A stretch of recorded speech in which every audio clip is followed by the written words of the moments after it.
दोस्तों, बुजुर्गों, नौजवान साथियों, अस्सलामु अलैकुम वरहमतुल्लाहि वबरकातुहू। साथियों, इंतजार की घड़ियां खत्म होने वाली हैं और 4 जून को फैसला आने वाला है कौन हिंदुस्तान का प्रधानमंत्री बनने वाला है। पर आज मैं आपको दिखाऊंगा ओवैसी साहब का एक वीडियो। वो किसको समर्थन करने वाले हैं, जो सबसे ज्यादा मुसलमान लोग ध्यान रखने वाले, मतलब फोकस करने वाले हैं, वो हैं ओवैसी साहब। और किसको किसकी सपोर्ट की जरूरत पड़ेगी, तो आज मैं आपको एक वीडियो के अंदर दिखाऊंगा ओवैसी साहब ने किसको समर्थन करने के लिए कहा है कि 2024 के इलेक्शन को उनका क्या है खुलासा। और जो सबसे ज्यादा मुसलमानों का फोकस जो रहेगा वो ओवैसी साहब किसको समर्थन करने वाले हैं, या बीजेपी को या कांग्रेस को, किसको समर्थन करते हैं। तो उन्होंने क्या बताया है इंटरव्यू के अंदर, जो उन्होंने कहा है कि मैं किसको सपोर्ट करूंगा। तो चलते हैं, देखते हैं वीडियो के अंदर। वैसे जी बिल्कुल अंतिम चरण का चुनाव है एंड लास्ट फेज है। आज आपने गगन जी के लिए यहाँ पर अपने प्रत्याशी के लिए अपील भी की है। कैसा लग रहा है आपको उत्तर प्रदेश का? तो उत्तर प्रदेश में हम पीडीएम का हिस्सा हैं जी। और आज बनारस में वाराणसी में गौतम यादव साहब हमारे कैंडिडेट हैं और फिर मिर्ज़ापुर भी हम गए थे, तो अच्छा रिस्पांस है। और हम जहाँ जहाँ पीडीएम के कैंडिडेट्स से अपील कर रहे हैं कि लिफाफे के निशान पर वोट दीजिए, तो देखते हैं अभी क्या होता है। आपको क्या लग रहा है? प्रधानमंत्री जी ने कहा कि माइनॉरिटीज को पूरा खत्म करने का काम जो है वो कांग्रेस ने किया, रिजर्वेशन को पूरी तरीके से, जिस तरीके से दलितों, देखिए, जितना चुनाव चल रहा है ना, फर्स्ट फेज के बाद 7वें चरण तक प्रधानमंत्री ने सिर्फ इलेक्शन को मुसलमान बना के रख दिया। प्रधानमंत्री देश को बता रहे हैं कि सिर्फ मुसलमान ही वोट देता, कोई हिंदू नहीं देता, कोई बैकवर्ड क्लास नहीं देता, कोई दलित नहीं देता, कोई पिछड़ा नहीं देता। तो ये इनकी एक पूरी एक स्ट्रेटजी है कि मुसलमानों की नफरत, मुसलमानों का डर दिखाकर, और वो अपने नाकामियों को कवर करना चाहते हैं। रोजगार नहीं दिया युवाओं को, महंगाई आसमान को छू रही है, उत्तर प्रदेश में पेपर लीक होता है, और 400 पार का मतलब दलित, आदिवासी जो संविधान से मोहब्बत करने वाले हैं सब जान चुके हैं। वो संविधान को कमज़ोर करना चाहते, ख़त्म करना चाहते। उनकी फॉरेन पॉलिसी इतनी नाकाम है कि नेपाल जैसा कंट्री आज अपनी करेंसी छापता है तो उसमें भारत के इलाकों को नेपाल की टेरिटरी बनाता है। तो ये हर चीज़ पर नाकामी है, तो सिर्फ मुसलमान कर रहे हैं। देश देख रहा है इन चीज़ों को। Sir, you are a senior leader और आपने पूरा देखा, आकलन आपका क्या कहना नहीं है? नहीं, मैं तो कोई जोशी नहीं हूँ, ना कोई सेफोलॉजिस्ट हूँ मैं।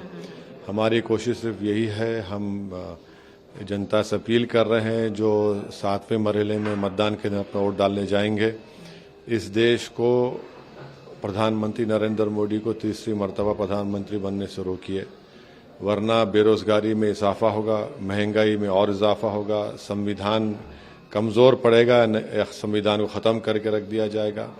फॉरेन पॉलिसी हमारी कमज़ोर है, नुकसान इसमें सिर्फ उन तमाम गरीब लोगों का होने वाला है। तो इसलिए हम उम्मीद करते हैं कि वो लोग वोट को सही इस्तेमाल करेंगे बीजेपी को रोकने के लिए। यही बात इंडिया अलायंस भी कह रही है, राहुल गांधी भी यही बात कह रहे हैं, और आप हम उसका हिस्सा नहीं, हम उनका हिस्सा नहीं, हम उनका हिस्सा नहीं है ना।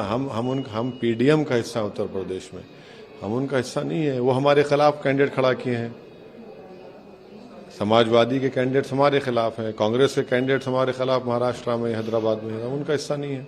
आपका एक बयान आया था जिसमें आपने साफ तौर पर कहा था कि अगर बीजेपी को हराना हो, प्रधानमंत्री बदलना हो, तो किसी को भी समर्थन देने की जरूरत हो तो हम समर्थन। हाँ, तो अगर ऐसा अपॉर्चुनिटी आती है, देश की जनता ऐसा वर्डिक्ट देती है, तो हम उस हर वर्डिक्ट का रिस्पेक्ट करेंगे और हमारी कोशिश यही है। देखिए, 10 साल में किसका घर तोड़ा गया, किसका घर, किसको गौरक्षकों ने अटैक किया, लव जिहाद के नाम पर किसको टारगेट बनाया गया, CAA का कानून किसके खिलाफ इस्तेमाल होगा, किसको स्टेटलेस बनाया जा सकता है, हिजाब किसके लिए खतरा बन गया। तो ये सब चीजें हैं ना। लेकिन आपको ऐसा क्यों लगता है कि बीजेपी मुस्लिम विरोधी है, जबकि सरकार है, अगर मोदी जी है या अन्य, वो लगातार बोल रहे हैं कि हम क्या के लिए काम कर रहे हैं, क्या बोल रहे हैं, क्या बोल रहे हैं? अगर वो कह रहे हैं कि 17 करोड़ मुसलमान घुसपैठी हैं, वो मोहब्बत की बात है, वो इंसाफ की बात है। वो कह रहे हैं कि मुस्लिम महिला बच्चे ज़्यादा पैदा करती हैं, झूठ है। डेटा गवर्नमेंट का, उनकी सरकार का उनको झूठ बनाता है। वो मोहब्बत की बात कर रहे हैं। वो ये कह रहे हैं कि क्या कह रहे हैं कि फ्राइडे को छुट्टी हो गई तो मुसलमान हिंदू और ईसाई के खिलाफ हैं। दूसरा नजर नहीं आता प्रधानमंत्री को। ये मोहब्बत की बातें कर रहे हैं। वो कहाँ मोहब्बत की बातें कर रहे हैं? और कह रहे हैं कि आरक्षण छीन कर मुसलमानों को दिया गया। कहाँ है दिया गया? इतने मुसलमानों में इतनी बैकवर्ड कास्ट हैं, क्लासेस हैं गुजरात में, बिहार में, उत्तर प्रदेश में, जहाँ पर रिजर्वेशन मिल रहा है। किसका रिजर्वेशन छीन कर दिया गया? जब नरेंद्र मोदी प्रधानमंत्री बने 20% भारत में बिलियनर्स, अरबपति थे, ओबीसी, बैकवर्ड क्लासेस। अब 10 साल में 10% पे आ गए। वो छीन रहे हैं दौलत। साथियों, अभी आपने देखा होगा वीडियो के अंदर जो ओवैसी साहब ने कहा है कि 2024 में अगर बीजेपी की सरकार दोबारा आती है तो लोगों के हालात क्या हो जाएंगे। और उन्होंने कहा है ये संविधान है, ये भी खत्म हो जाएगा, सिर्फ बीजेपी जो अपना कानून लागू करेगी वो कानून चलेगा। और उन्होंने कहा है कि मैं किसको समर्थन करूंगा। ना ही उन्होंने बीजेपी के बारे में कहा, ना ही उन्होंने कांग्रेस के बारे में कहा।